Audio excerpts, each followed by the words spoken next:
তো প্রিয় দর্শক বন্ধুরা, বাংলা আবাস যোজনায় দুর্নীতি নিয়ে 4 দফা নির্দেশিকা জারি করলেন নবান্ন তরফ থেকে।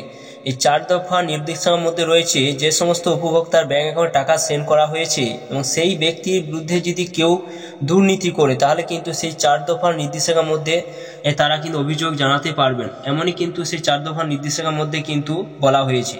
তো সেই 4 দফার নির্দেশিকায় কী কী বলা হয়েছে তা সম্পূর্ণ আপনারা এই ভিডিওর মাধ্যমে জানতে পারবেন। অবশ্যই ভিডিও সম্পূর্ণ দেখবেন। এছাড়া আপনাদের যে সমস্ত ব্যাংক অ্যাকাউন্টে এখনও পর্যন্ত টাকা ক্রেডিট হয়নি তাদের 26শে ডিসেম্বর মধ্যে সমস্ত ব্যাংক অ্যাকাউন্টে টাকা কিন্তু পাঠিয়ে দেওয়া হবে, অর্থাৎ কমপ্লিট করতে বলা হয়েছে। তো আরও সম্পূর্ণ জানবো ভিডিওর মাধ্যমে, অবশ্যই ভিডিও সম্পূর্ণ দেখুন। তো চলুন বন্ধুরা, ভিডিওটা শুরু করা যাক। বন্ধুরা, আবাসে দুর্নীতি নিয়ে জিরো টলারেন্স নীতি নবান্নে।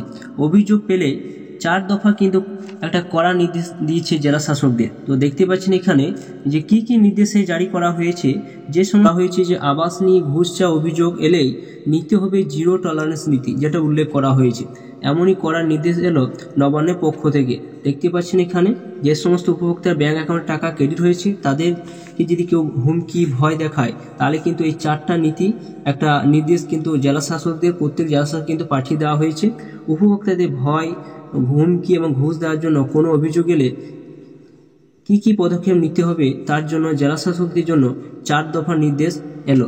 প্রথম দফায় যেটা বলা হয়েছে, দেখুন প্রথম দফায় উল্লেখ করা হয়েছে যে এই ধরনের কোনো অভিযোগ এলেই সঙ্গে সঙ্গে পুলিশ সুপার বা সংশ্লিষ্ট থানার আইসি ওসিকে প্রয়োজনীয় পদক্ষেপ গ্রহণ করতে হবে, যেটা 1 নম্বর এই দফায় কিন্তু বলা হয়েছে। 2 নম্বর বলা হয়েছে উপভোক্তাদের উৎসাহ দিতে হবে যাতে এই ধরনের অভিযোগ তারা প্রশাসনকে জানায়। জেলার কন্ট্রোল রুমের নাম্বার যাতে উপভোক্তারা জানতে পারেন সেই মতো প্রচার করার নির্দেশ দিল নবান্ন, যেটা 2 নম্বর কিন্তু উল্লেখ করে দেওয়া হয়েছে।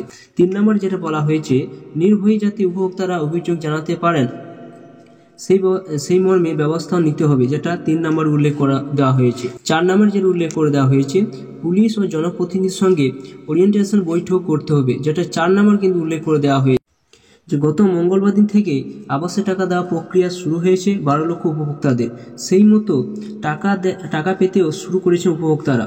টাকা পাওয়ার পর যাতে উপভোক্তাদের কোনো খারাপ অভিজ্ঞতার সম্মুখীন না হয় তার জন্য এই নির্দেশ নবান্ন বলে সূত্রের খবর। তো আপনারা জানতেই পারছেন যে আবাসে কোনোরকম কোনো দুর্নীতি যদি আসে তাহলে কিন্তু এই 4টা নির্দেশ কিন্তু জেলা শাসকদের পাঠিয়েছে নবান্নের তরফ থেকে।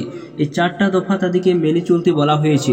যদি কোনো উপভোক্তার বিরুদ্ধে যদি ভয়, হুমকি, ঘুষ দেওয়া নিয়ে কোনো অভিযোগ ওঠে তাহলে সরাসরি তারা এই 4টা দফা তারা মেনে চলেন এবং তারা সরাসরি কিন্তু আইসি ওসিকে প্রয়োজনীয় তাদের পদক্ষেপ গ্রহণ করতে বলা হয়েছে। তো বন্ধুরা, এটাই ছিল নতুন একটা আপডেট। অবশ্যই আপনারা ভিডিও সম্পূর্ণ দেখলেন এবং ভিডিও যদি ভালো অবশ্যই লাইক করুন, চ্যানেলটা অবশ্যই আপনারা সাবস্ক্রাইব করে রাখুন।